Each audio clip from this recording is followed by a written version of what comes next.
Okay, let's be real. You work hard. You finally get that paycheck. You open it up, and half your money is gone? Poof, like a magician just made it disappear. Today, we're breaking down what's actually on your paycheck, so you can finally know where your money's going. Welcome back to Everyday Money Sense. Around here, we keep money talk simple, practical, and everything makes sense. Here's the thing. Your job is one of your biggest assets. It's the engine that powers the rest of your financial life. I'll have deep dives in the future on some of these subjects, but today is all about the basics, understanding your paycheck. Quick note, I'm not a financial advisor. I'm your money buddy, helping you make sense of the stuff most people never explain. So, grab your favorite drink and let's dig in. Before we get into the details, let's answer the big question. Why does this matter? 1. You can't budget money you don't actually get to keep. 2. Mistakes do happen in payroll. You want to catch them early. 3. Understanding your paycheck puts you in control. Instead of money feeling mysterious, you'll start to see exactly where every dollar is going and how you can make better choices with it. To kick this off, it's important to understand the foundation of gross pay versus net pay. Gross pay is your base pay. For hourly workers, it's your hourly rate times the number of hours worked in a pay period. For salaried workers, it's your agreed salary before anything else is factored in. No deductions, no taxes, no benefits. Just the initial raw number your employer says they're paying you. Net pay is what you actually take home once all the deductions are done. That's the number that lands in your bank account. Why is this so important? Because gross pay can look great on paper, but net pay is the real story. You might think you're taking home $20 an hour, but after taxes and other deductions, your spendable number might be closer to $15 or less. That difference can be huge when it comes to budgeting, paying bills, and setting financial goals. If you're finding this breakdown helpful, hit that subscribe button now. We've got a whole beginner money series rolling out, and this is just one piece of the puzzle. All right, let's expand on where your money actually goes. Deductions fall into two main groups, mandatory and voluntary. Here are the mandatory deductions. Federal income tax is based on your W-4 form. This is adjustable, since your withholding changes depending on how you fill out your form. We'll cover that more a bit later. FICA taxes. This includes Social Security and Medicare tax. These are flat rates, no choice on these. The amounts are fixed percentages calculated from your gross income. I'll list those percentages in the description. State and local income taxes.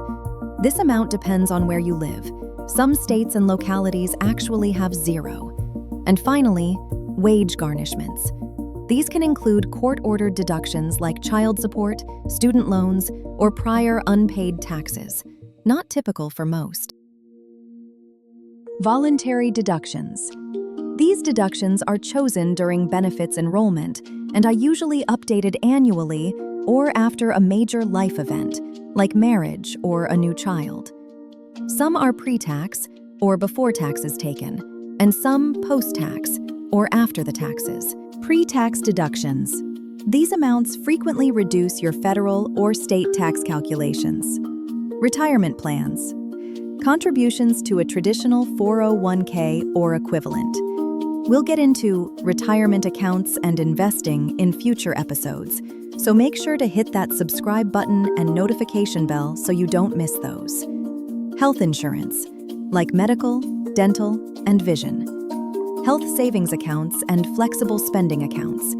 These are savings for out-of-pocket health costs or dependent care. Finally, commuter benefits, including bus passes, train fares, stuff like that. Post-tax deductions.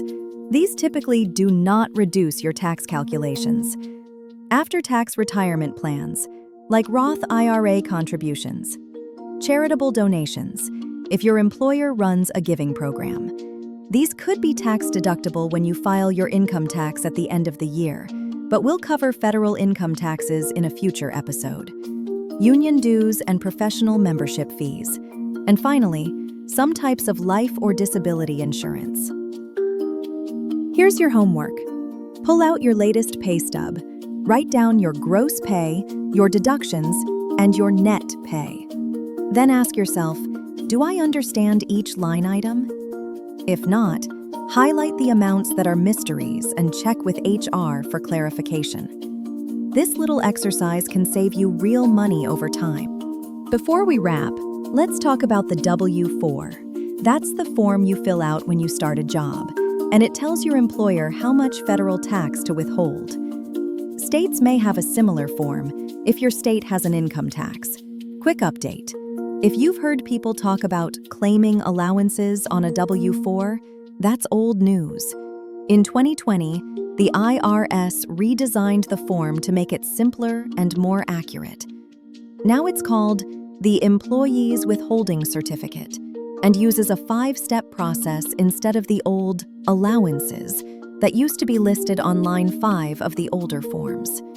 What this means for you: the new form is more accurate, and anyone hired after 2020 must use it.